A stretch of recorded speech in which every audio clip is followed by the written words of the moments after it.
qaybtii 16 ee silsiladii jacayl dhiiga ku nool tarkaamada way waxaa silsiladii ka soo dhaxbaxay wiil sinaba u jecel murabilan gabadhii casaydii cudoon ahayd cirka rooba dhaca waa lagu matalay cadaada ayuu wiil ka soo calmaday waa dhammaal jacayl oo laga soo dhiibay magaalada cadaada oo ku socda murabilan inkastoo dhibiyo jacayl dhigaa ku galay oo dhaayuhu weli halkiisii dhugtaan rag ku dhay karaa jooga dhinacyaga erayadaas iyo kuwa kaloo lagu hoga tusaalayay birjeex inaan gabdhaha cidla lagaga tegin ayaa dhanka iyo cadaada inooga timid dhacdhac hadal ku yimid waxaan kuu dhigmay waa lagaadhaye dhexda xidha marada waa erayadii abwaan liibaan maxamuud xirs codka dhagihiina ku soo dhacayay waa jamaal heello oo ka tirsan kooxda xidigaha laaxankii bishaar wadani muusiga waxaa ku lanay hayno la soco silsilada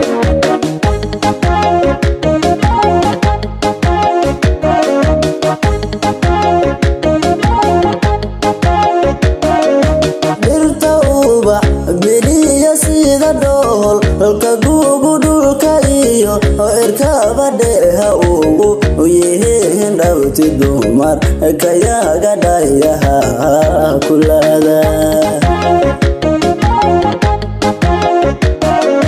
dhirta ubax beliya sida dhool halka guugu dhulka iyo cirkaba dheeha ugu yihiin dhawti dumar kayaga dhayaha kulada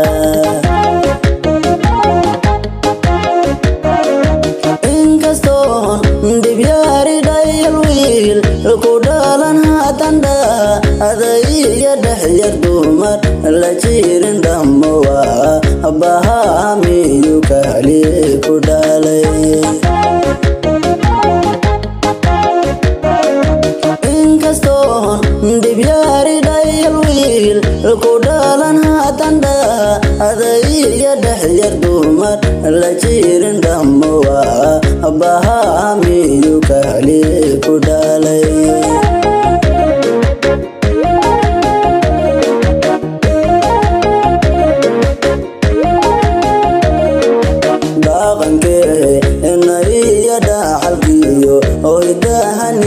dhinac mare dhuuba dumar cidlaada uga siide helmadahamiyo dhahmaayada dhaqankee inaiyo dhaxalkiyo oo hidaha ninka dhinac mare dhuuba dumar cidlaada uga siide helmadahamiyo dhahmaayada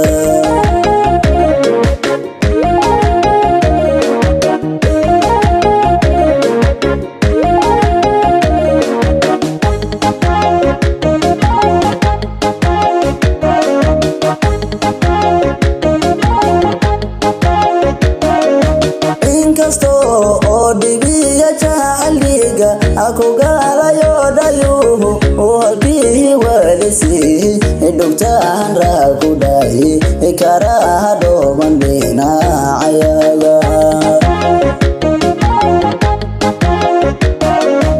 inkastoo oo dhibiga jacaliga ku gaalayo dhayuhu halkii waalisi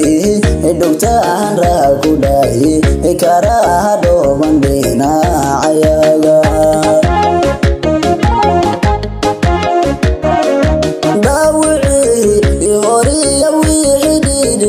ku gaalay dhacdhaxaada alaiya wixii aanku u dhigmay waa laga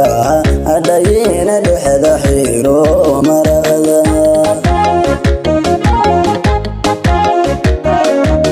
dhaawicii horiya wixii dhidhif ku gaalay dhacdhaxaada alaiya wixii aanku u dhigmay waa laga adhayina dhexda xiro marada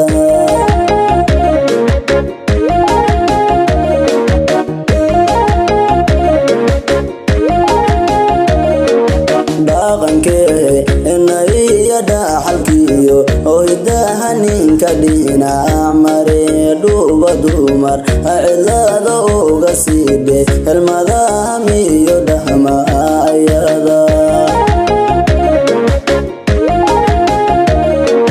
dhaqankee inaiyo dhaxalkiyo oo hidaha ninka dhinac mare dhuuba dumar cilada uga siidhe helmadaha miyo